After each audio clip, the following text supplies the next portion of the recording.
April 13, 1970, deep space, nearly 200,000 miles from Earth. A sudden bang slammed through the spacecraft. The lights flickered. Warning alarms burst across the control panel. The floor beneath the astronauts shook hard enough to make them think they had been hit by something outside.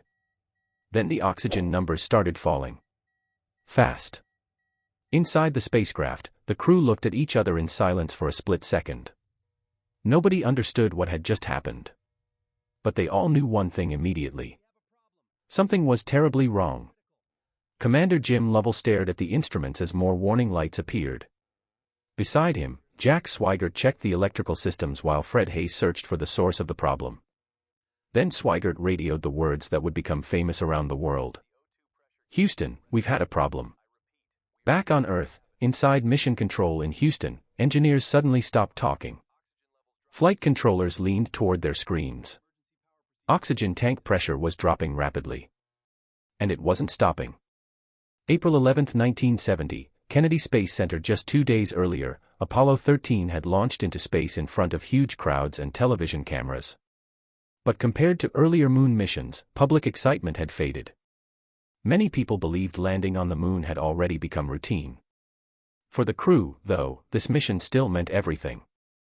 Lovell was one of NASA's most experienced astronauts. This would be his 4th trip into space. Hayes was preparing for his first moon landing. Swigert had joined the crew only days before launch after another astronaut was exposed to German measles. Everything during launch had gone almost perfectly. The massive Saturn V rocket carried them away from Earth exactly as planned. The crew joked with Mission Control. Systems looked normal. Nothing suggested disaster was waiting ahead. Now, floating in deep space, those normal days already felt very far away. Because Apollo 13 was slowly losing oxygen. And without oxygen, the crew had almost no chance of making it home alive. But what happens next will change everything.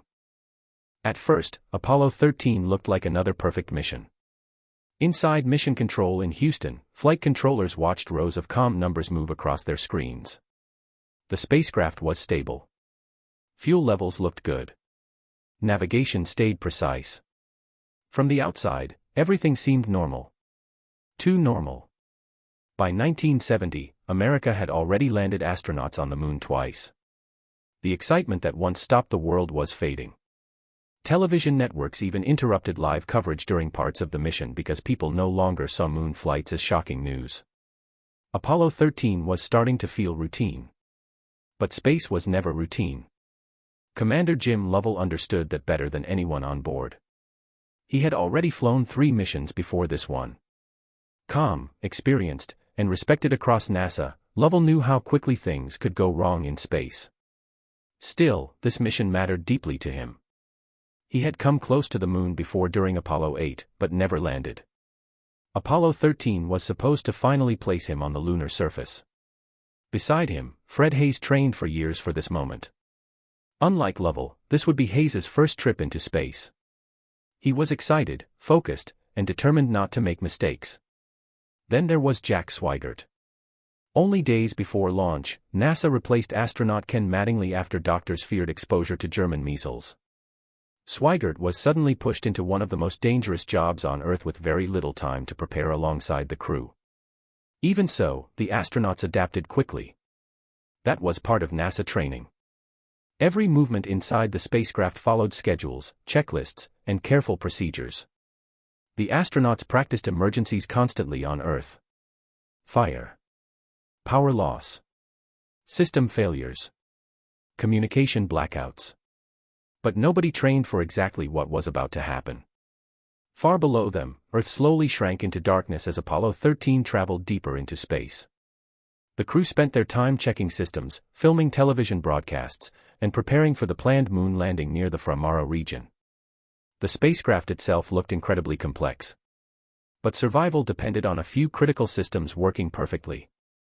Oxygen tanks powered the fuel cells. Fuel cells created electricity. Electricity kept the spacecraft alive. If one part failed, everything connected to it could begin collapsing. And hidden inside one oxygen tank was damage nobody fully knew about.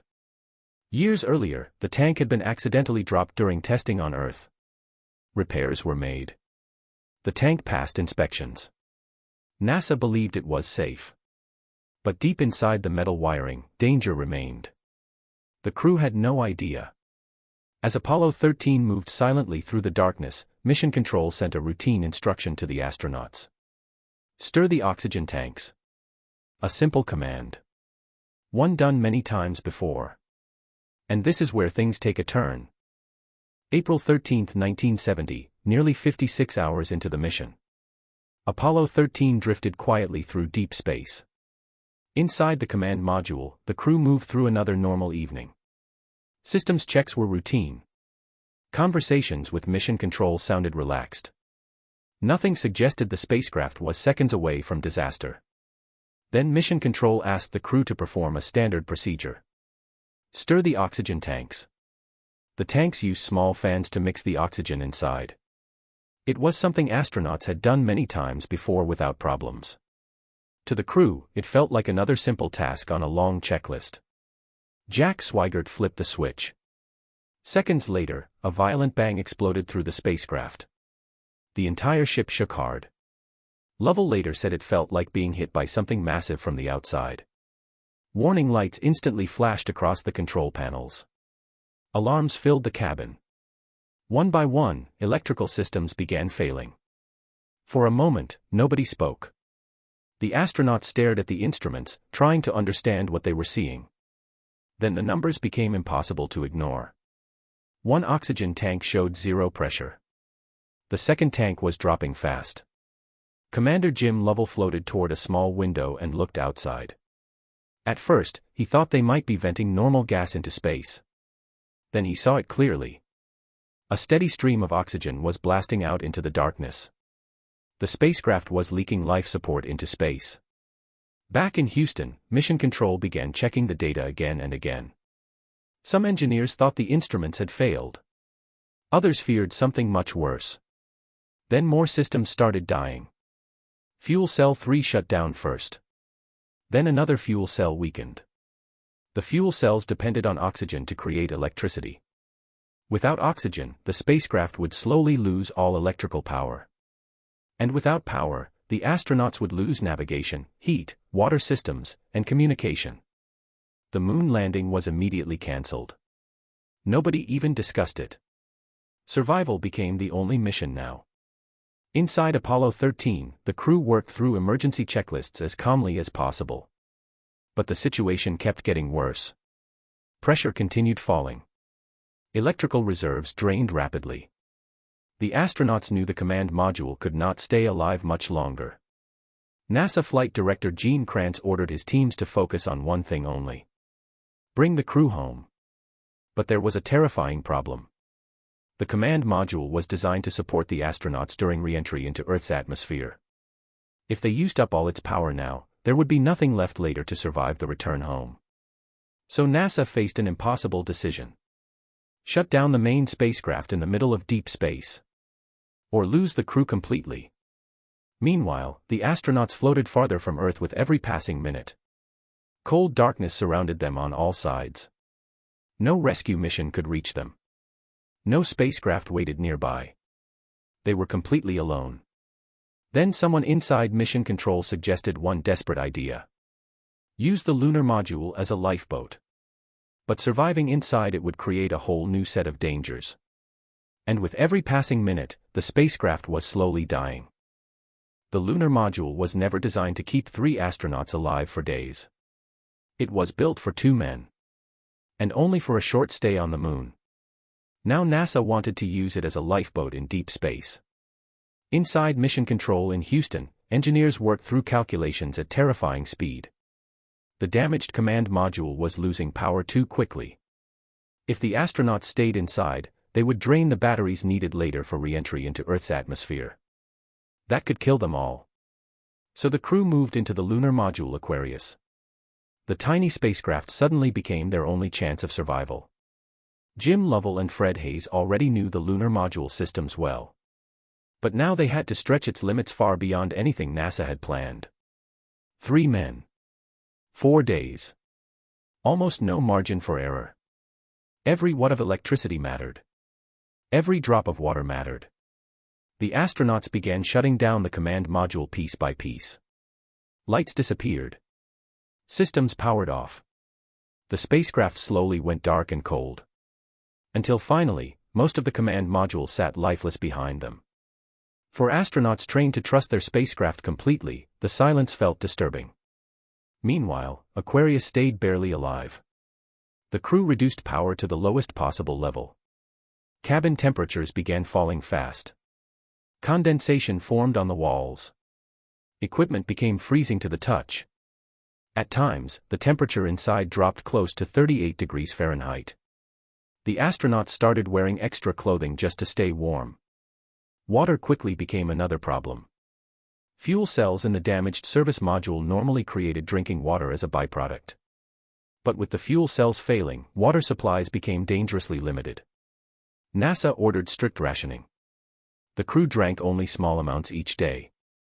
Soon, dehydration began affecting their bodies. Their lips cracked.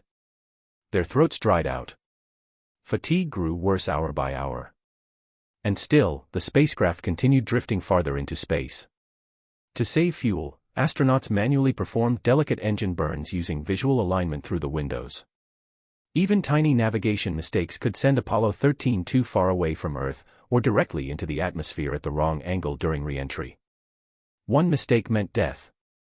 Back on Earth, engineers barely slept. Teams covered walls with calculations. Flight controllers passed around coffee while searching for answers. Every system on board Apollo 13 had to be rethought in real time. Nobody had ever faced a crisis exactly like this before. And then another danger began quietly building inside the spacecraft. The air itself was becoming poisonous. But surviving the cold would soon become the least of their problems. At first, the astronauts didn't notice the danger. The air inside the lunar module still felt normal. The spacecraft remained quiet except for fans, radio calls, and the constant sound of equipment running at low power. But hidden inside the cabin, carbon dioxide levels were slowly rising. Every breath the crew exhaled added more of the gas into the air. Normally, special lithium hydroxide filters removed it safely. The problem was simple. The lunar module only carried enough filters for 2 astronauts. Not 3. And not for this long. Inside Aquarius, warning readings began climbing steadily higher. NASA engineers knew exactly what that meant. If carbon dioxide continued building, the astronauts would become dizzy, confused, and eventually unconscious. Then they would die. Mission Control in Houston suddenly faced another race against time. The command module still had extra filters on board. But there was a major problem. The command module used square filters. The lunar module used round openings. They did not fit together. NASA engineers gathered inside a small room filled with spacecraft materials identical to what the astronauts had on board. They dumped items onto tables and searched desperately for anything useful. Plastic bags. Cardboard covers. Socks. Flight manuals. Gray duct tape. The goal sounded almost impossible. Build a device that could force poisonous air through the square filters using only the exact materials already floating inside Apollo 13.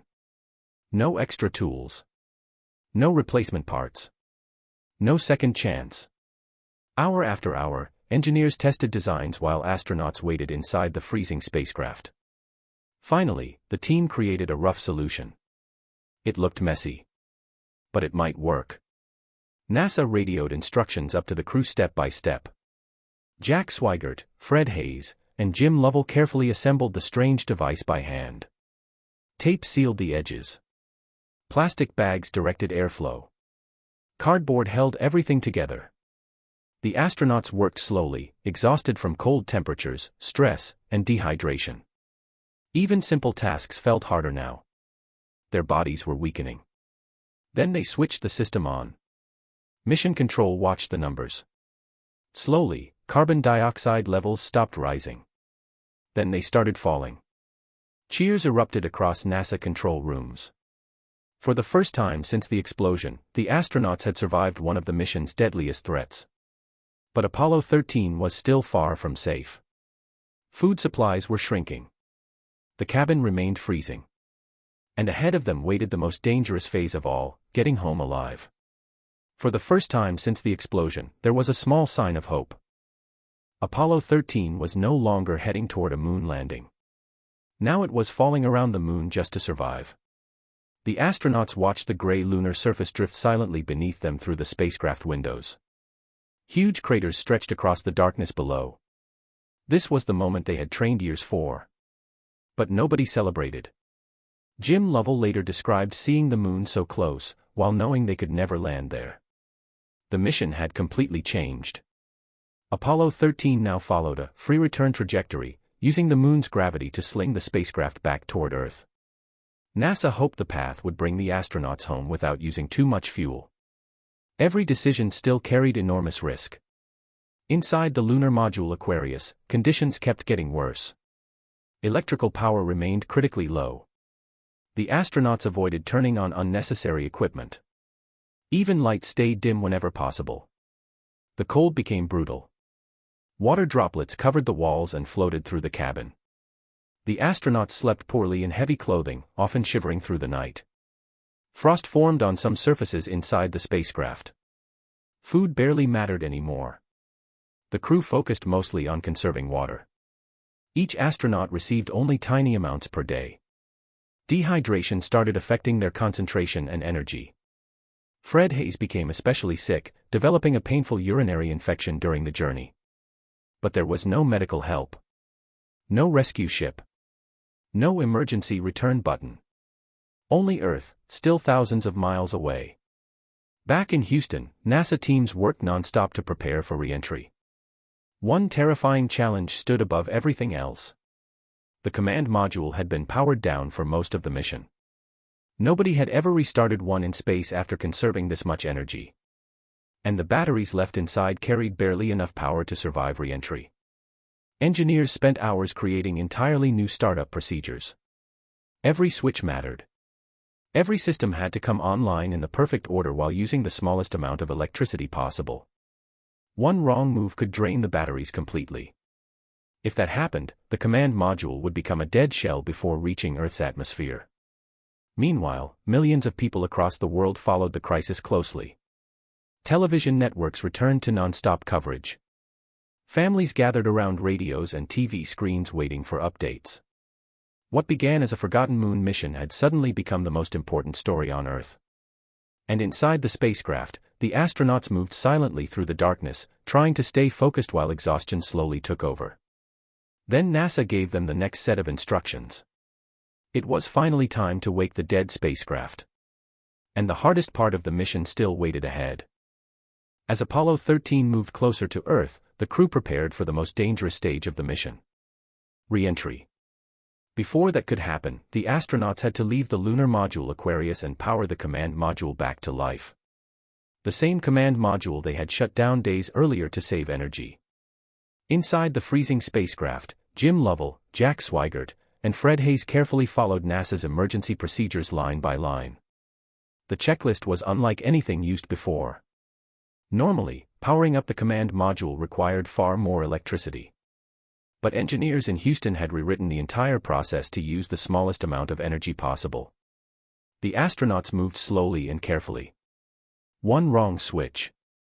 One unnecessary system. One mistake. And the batteries might fail before re-entry even began. As systems gradually came online, the spacecraft finally started feeling alive again. Small lights returned to the control panels. Navigation systems awakened. Communication stabilized. But another shock waited outside. Before separating from the damaged service module, the astronauts turned the spacecraft to inspect it for the first time. What they saw stunned them. One entire side panel had been blown apart. Metal was twisted outward into space. Internal equipment sat exposed to the vacuum. The explosion had caused far more destruction than anyone on board realized. Lovell later admitted that seeing the damage made the danger suddenly feel real in a completely different way. Apollo 13 had survived something catastrophic.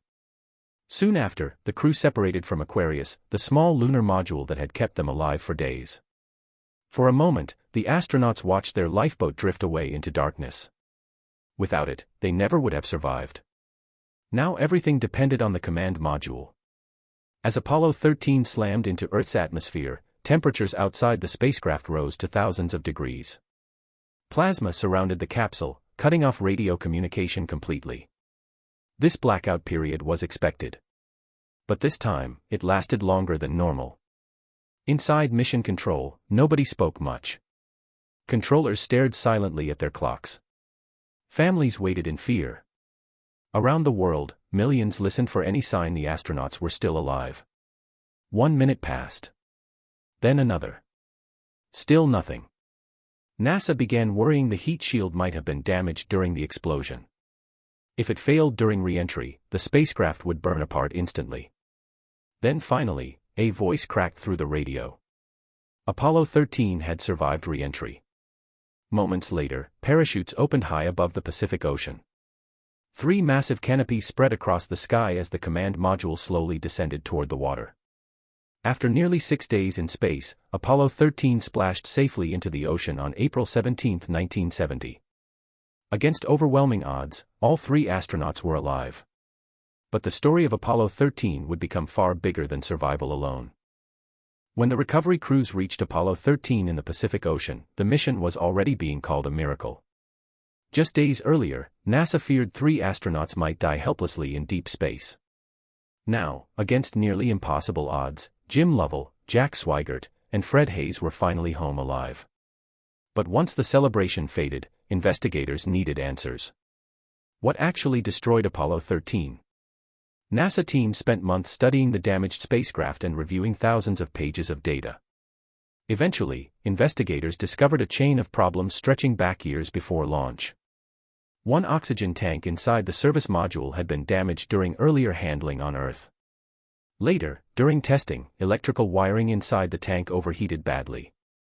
The damage remained hidden. Then, during the mission, the routine command to stir the oxygen tanks triggered the disaster. The wiring sparked. The tank exploded. And Apollo 13 instantly turned from a moon mission into a survival mission. The investigation forced NASA to redesign oxygen tanks, improve safety procedures, and rethink emergency planning for future flights. Hard lessons were learned from the accident. But Apollo 13 became remembered for something even bigger than failure. Teamwork.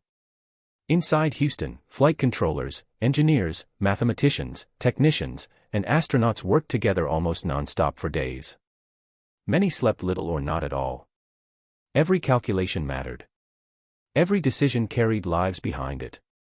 Flight director Gene Kranz later became famous for the mindset that guided mission control through the crisis. Failure was not an option. And somehow, they proved it. Apollo 13 never landed on the moon. Yet it became one of NASA's most respected missions in history because it showed something deeper than exploration alone. It showed what human beings can do under pressure when panic is replaced with discipline, teamwork, and calm thinking. The mission that nobody expected to remember became the mission the world could never forget. In the cold silence of space, survival depended not on luck alone, but on the people who refused to give up.